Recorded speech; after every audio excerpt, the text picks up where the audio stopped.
Magandang araw po sa inyong lahat.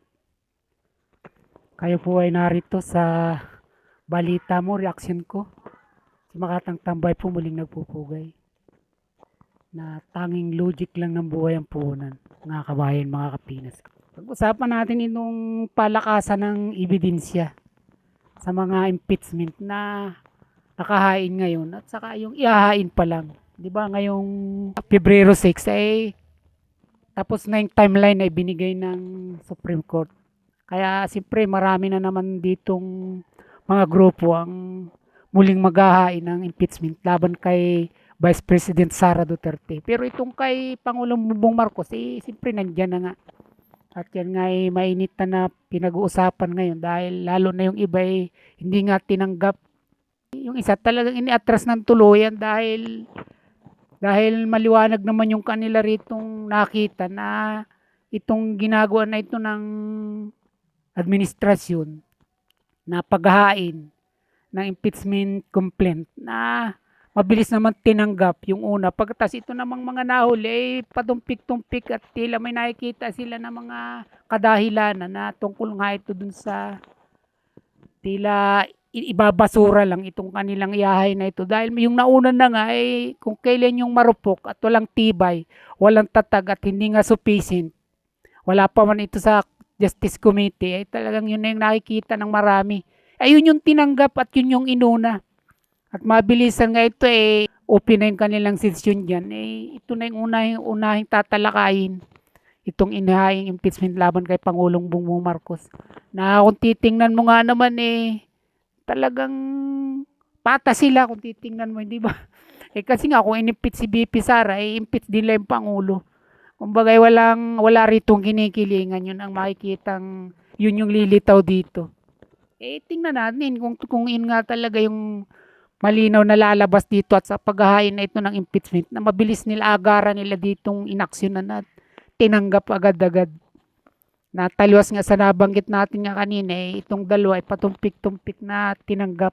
Itong isa naman, itong sa Makabayan Black, mukhang tinanggap naman na at least. Dahil siyempre, napapansin din nila talagang marami yung magreklamo sa kanila kung hindi nila ito gagawin.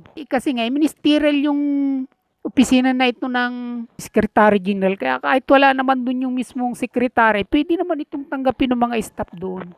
Ay di napansin nila ngayon, di yun tinanggap na. Itong kila Mike Defensor, Congressman Mike Defensor, tuluyan ng inurong at inatras ng grupong ito nila Atty. Topacio.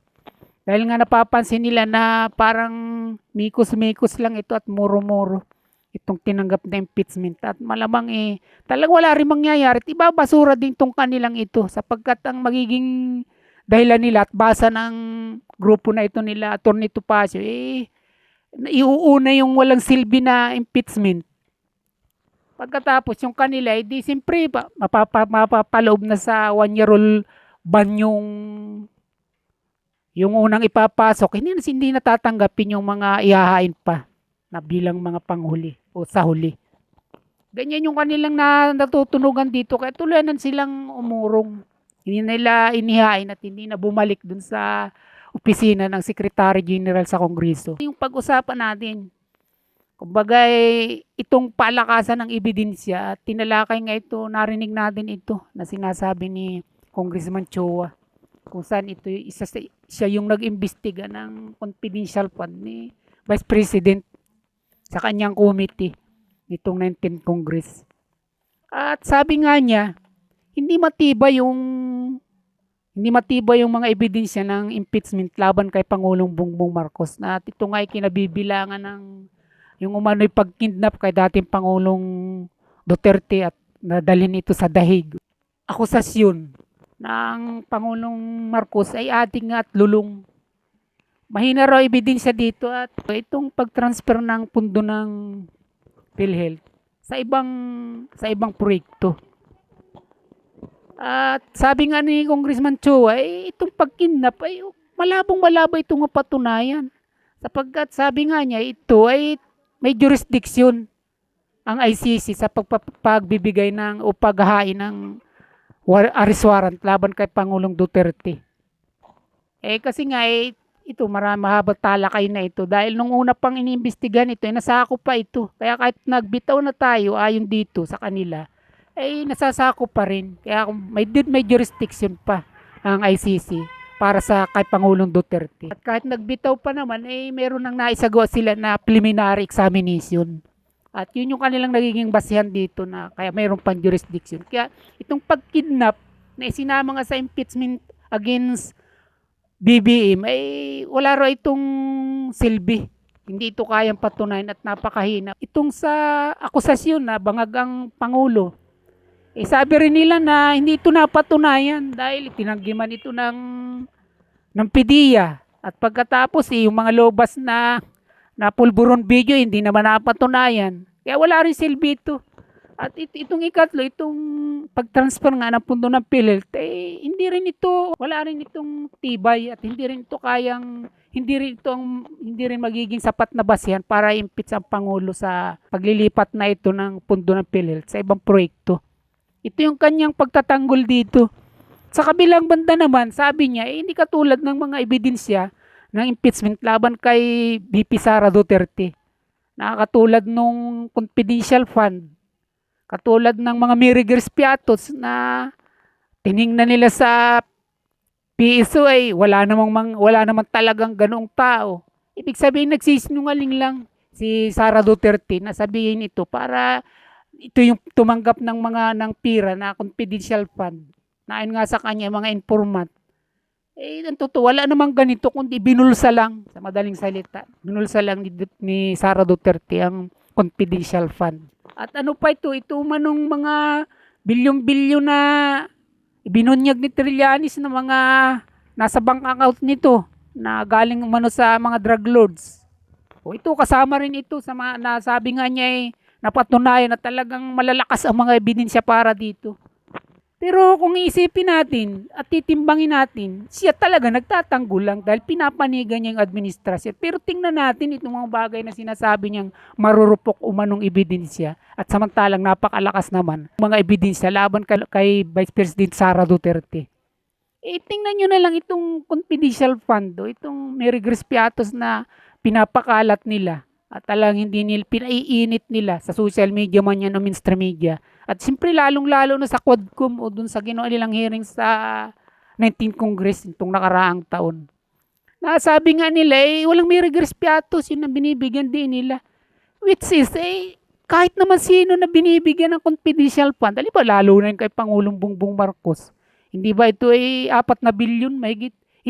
Ganun din ang ginagawa nila. Pag kumukuha ng impormasyon, ito talaga ang naturalisa ng confidential fund. Hindi mo dapat ibunyag yung pangalan ng tao na kukunan mo ng impormasyon o hihingan mo. Magagamit ka talaga ng mga alias dito at hindi lang si Vice President Sara Duterte ang gumagawa niyan. Lahat ng mga may confidential fund, kahit ang national defense natin, di ba mayroon din itong confidential fund, ganun din ang ginagawa nito. Kahit nga yung mga mayors na may mga confidential din, hindi ito sinasabi at hindi totoong pangalan yung itinatala dito na sabihin mo na yung pagbibigyan mo ng pira na kinuha mo nga bilang isang confidential fund. Pero ang sinasabi nila sinungaling dito. Vice President Sara Duterte. Kasi nga, ikaw nga naman walang alam at maririnig mo ito. Sasabihin mo nga naman sinungaling si Sara Duterte dahil ang totoo, wala naman talagang tao na tumanggap ng pirang yan, kundi ibinulsa lang niya. Yun yung gusto nila ritong palitawin na sa kabila na hindi naman ganun talagang katotohanan.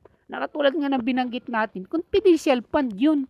At kahit ang sasabihin mo ng pangalan, itatala mo, yung talagang alias lang nila. At hindi yung totoong pangalan na masusumpungan mo sa PSO na katulad ng ginawa nga nila. Parang ang gusto nila mangyari, ganun lang. Maging sinungaling sa mata ng tao si Sara Duterte. Dahil nagnanakaw nga ito ng pundo ng bayan. At ano pa ito, sinasabi nila, itong bilyon-bilyon. Na ito, galing pa ito kay Trillanes, itong akusasyon na ito. 2016 pa ito binubuksan na ni Trillanes. Sabi nga niya galing sa mga drug lords at 600 million kada buwan ang binibigay sa mga Duterte at kasama na nga rito si Sara Duterte nung mayor pa ito. Ang nakakapagtaka nga rito, mula noong 2016 hanggang ngayon, wala naman na siya ibang ebidensya. Kundi hango lang ito sa pagbaliktad ni Las Cañas itong mga sinasabi niyang ito. Kaya paano niya ito mapapatunayan? At isa pa, ikinakawin din sa kay Sara Duterte ang pagpatay, itong tokhang na itinuloy lang di umano nito, nung itong maging mayor ng Davao.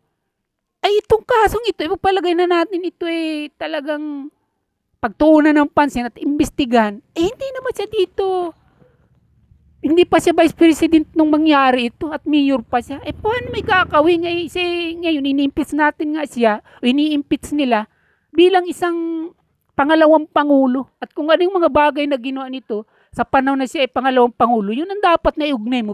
Binibida pa niya na ito naman ay lahat po ay narinig natin at napatunayan sa paghihiring natin itong 19th Congress sa Quadcom nga at sa kanyang sa mismong committee niya na hinahawakan ng panahon na yan.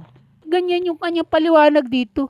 At katulad yung ng ating mga pagtutol dito, ito kinukumpara natin kung nasaan yung marupok dito at kung alin dito yung matibay sa dalawang ito. Kasi malinaw na makikita natin dito na sinasabi lang nila na walang tibay yung ebidensya laban kay Pangulong Bongbong Marcos. Kasi pinapanigan nila. Pero kung tutuusin at talagang ito'y lilitisin, kung talagang makalusot ito sa Justice Committee na dyan sa Congress, pag ito'y naibigay na at naipasa na, talagang ka-impeach si Pangulong Bongbong Marcos dito. Betrayal of public trust ang malalabag niya rito. Dahil unang-una, tingnan nyo itong mga ginagawa niyang mga pagkonsinti sa mga bilyon-bilyon na mga insertion. Ipagpalagay nang sabihin na natin na hindi siya nagkamal, pero ikaw pumipirma taon-taon. Ang bawat taon na dumaran, alam mong lumalaki yung mga nilalagay na insertion. Pero ang ginagawa mo, pirma ka lang ng pirma. Hindi tayo maniniwala na wala kang kaalam-alam dito. Sabihin na natin na sa loob na isang taon ay hindi mo pa ito gaano kabisado. Nagsisimula ka pa lang. Tumagal, 23, 24 hanggang 2025. Butok at doon na sumabog ang mga kawalang hiyang ito. Patuloy na tinutolerate mo. Ito lang, di talagang impeachable offense na ito na masasabi natin.